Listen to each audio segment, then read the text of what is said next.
So, good morning guys. Today may pupuntahan tayo. Kukuha tayo ng SIN. SIN ay yung tax yun. Yun yung tax dito sa Canada. And kailangan mong kumuha nun bago ka makapag-apply ng trabaho dito. So, tatlo yung requirements guys bago ka makapagsimula ng trabaho dito. Una, kailangan mo may number ka rito. Kuha ka ng SIM card dito. Pangalawa, bank accounts. Kailangan mo mag-open ng accounts dito. Yun, yung pangatlo yung SIN. So, mayroon na tayong number tsaka bank account. SIN na lang ang kulang.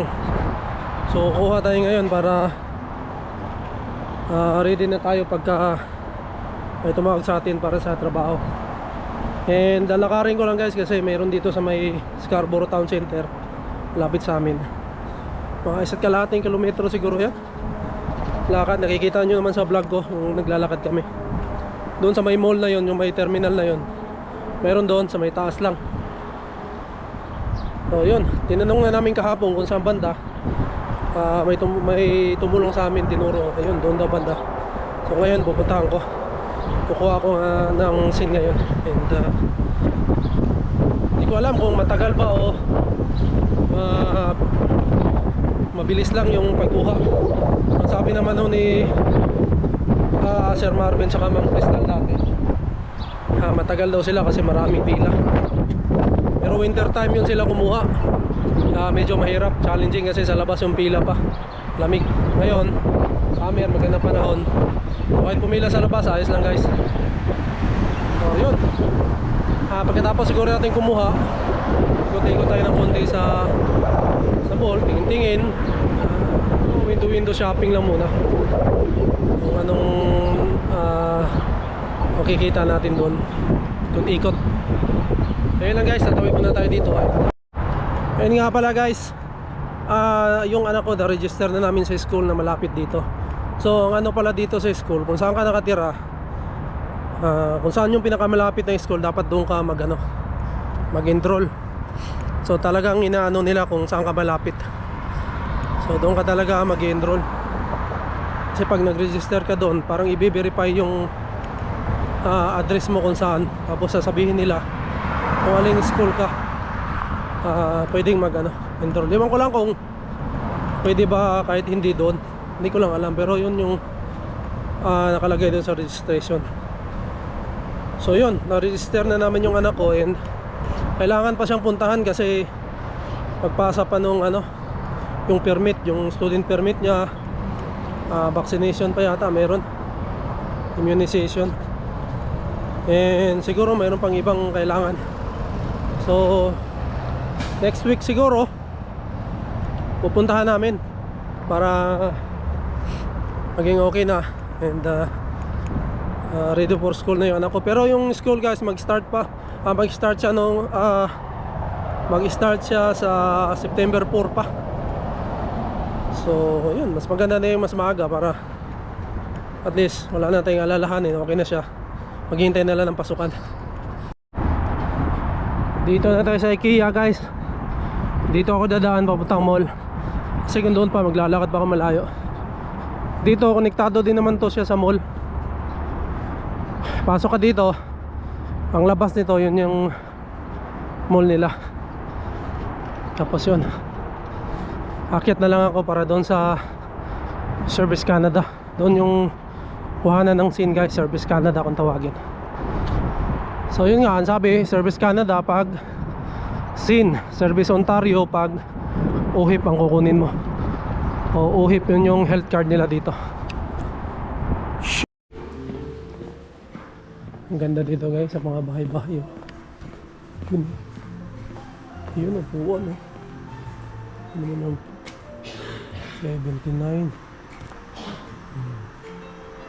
Mga decoration ng bahay guys, upuan, kama, double deck, kumot, lahat na nandito. Mga design.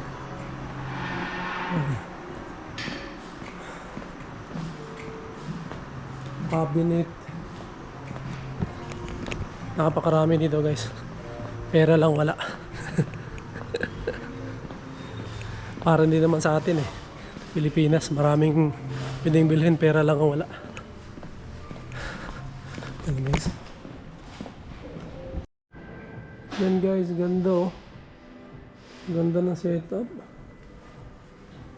Baby. Pwede yun sa anak ko. Ganda, double deck. Salamin. Cabinet.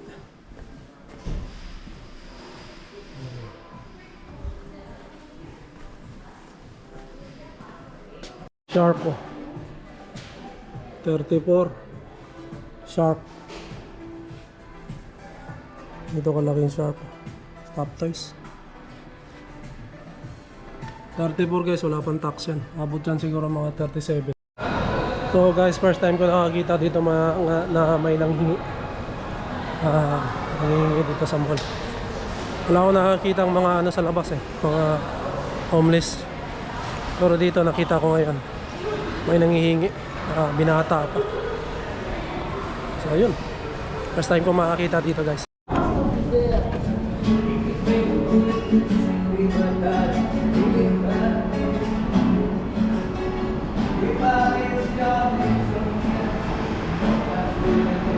So dito na building guys. Baba lang pala yung terminal. Ay, yung terminal guys. Baba lang nito.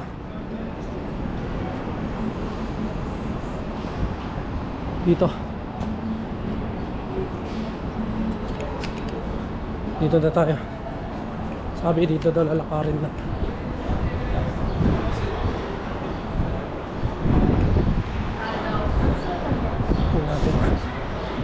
Meron din pala mga so yun guys, tapos na. Ang bilis lang. Nagkamali pa ako nung una ng pila. Kasi napilahan ko yung kuha ng passport. Buti na lang tanong ako. So the best pa rin ang magtanong. So tinuro ako doon sa kabila. Ang sabi doon daw yung scene. So yun. Tumila lang ako saglit, tapos tinawag ako ng sa information desk. Tapos yun, hiningi lang yung passport and yung permit. Tapos binigyan ako ng papel na papiraso, sulat yung parents name, mother and father mo. Tapos address, phone number, optional lang. And sabi hintayin ko na lang yung tawag. So tinawag yung pangalan ko, pumasok kami sa loob. Hiningi uli yung passport and permit, yung work permit ko. Tapos yun, pinasok niya sa enter na sa computer. Tapos yun, binigyan ako ng SIN. Yun, ang expiry date, kasabay siya ng expiry date din ng ano mo, ng permit mo. Yun, saglit lang guys, siguro wala pang isang oras yun. Naghintay akong tawagin, mga siguro 15 minutes. Tapos kung nasok kami, saglit lang, ayos na. Nabigay na agad. So yun, buti na lang, wala masyadong tao. Ang maraming tao guys, ang mahabang pila yung pagkuha ng passport yata. O ano bang gagawin nila dun sa passport. Basta may pila sila eh, haba. So yun ang mahaba ang pila. So yun lang guys, no. May nagpapalipad pala dito ng drone. Pwede pala magpalipad ng drone dito. Oh, yun. Ito yung Service Canada, oh. Yan, yung building na yan, guys. Diyan din dyan yung mag-aano ng passport. Diyan din. Tapos yun, yung mall, yun. Pasok doon. Ikutin na natin to. Parang may ano dito eh. Ito siguro yung ano. Ito siguro yung may events, guys. Kasi likod ng Scarborough. So baka dito yung events ngayong June 8. May events ngayong June 8 eh, dito. So siguro baka dito kasi parang open field eh. Tapos yun, parang may ano, Albert Campbell Square. Parang may ano siya dyan, diba? Scarborough, Toronto, Scarborough Civic Center, no? Parang malawak siya na ano guys, oh. Ano ba to? Tubig? May mga upuan pa dyan. So kung dito guys, kasi pupunta rin talaga tayo dito soon. Sa June 8 pupunta tayo dito kasi may extravaganza daw dito. Ito gaganapin natin. Parang may ano, swimming pool, you know.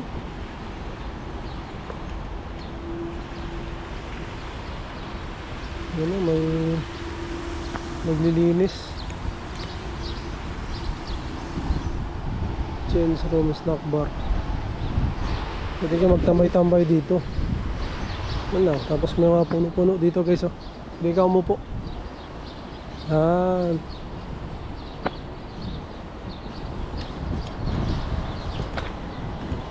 Nagpapalipad ng drone.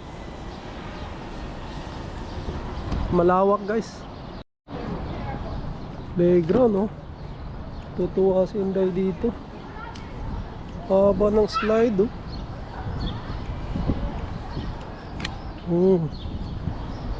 Ay, natutuwa si Heaven dito.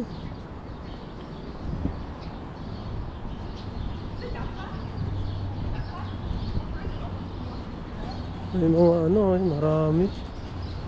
Siguro pag malaki, oh. Meron pa, oh. So matutuwa si Heaven dito.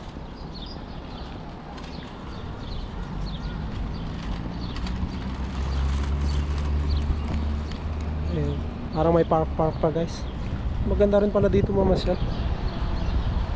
Lapit lang naman to sa amin. At lakad lang.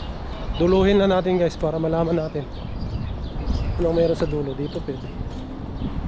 Pwede dito. Ang halaman. Tubo na lang to. Petsay. Gabi. Gabi yan guys.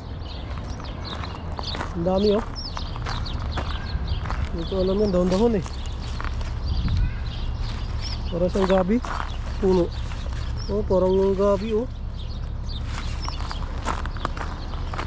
Come on. Yan guys, hagunoy. Hagunoy. Hagunoy, oh. Oh, may garden pa. Pinuupo dito guys.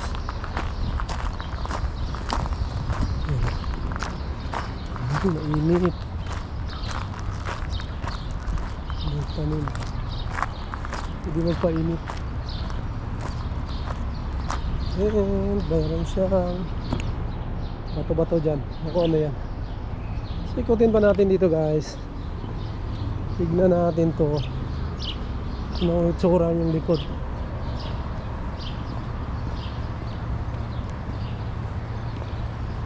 May bato pa. Kasing bato yan. So tayo yan. Ito.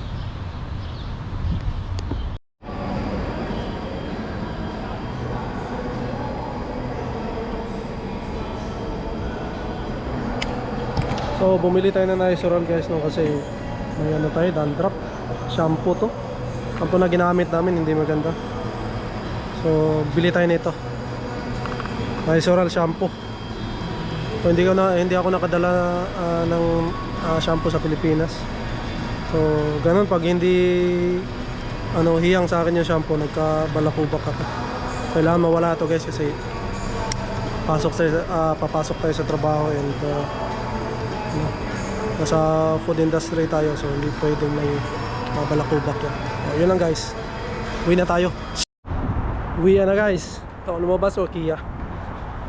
So pumasok pala ako sa Nike. Pasok ako sa Nike. Tingin ako ng mga sapatos. Ang mahal lang sapatos guys. Ang running shoes nila is 225. Wala pang tax yun. Siguro mga 250 na siguro pag nataksan. Nike yun. Yan yung medyo mahal na nakita ko guys. So lumaris na ako. Wala naman talaga akong pera pambili. So kagaris ko, sinabi niya, nalubong ako nung babantay doon, sabi, do you want something specific? Hindi na ako umimik. Alam nyo na, Malis na lang ako. Ba? Ayun, pauwi na tayo guys. Tawid muna tayo. Dito pag tumawid ka kasi basta patawid ka kahit malapit na silang umano yung mga sasakyan, hihinto talaga yan guys. Hindi katulad sa Pilipinas na nakbo ka kasi baka sagasahan ka. Dito hindi pwede yan. So yun, kahit saan namang bansa guys kung napuntahan ko, Europe banda, ganun din sila. Sa Pilipinas lang talaga, or siguro Asia yung iba. Yun yung ano sa atin kasi napakaraming sasakyan. Iba talaga walang disiplina. Hindi naman lahat pero yung iba ang nakawagalian na natin.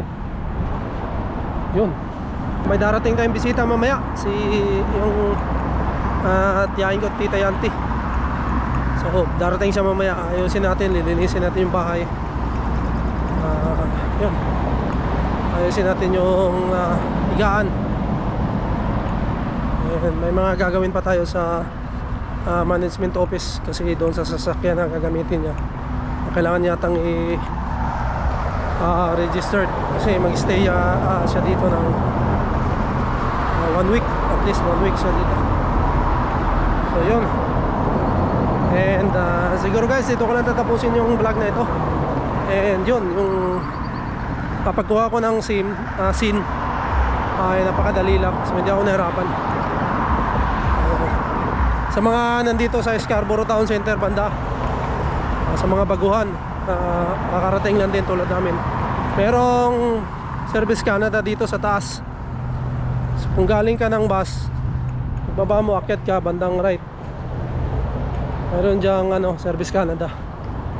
O kahit sa mall may nakalagay naman ng mga sulat, signage na yun, Service Canada.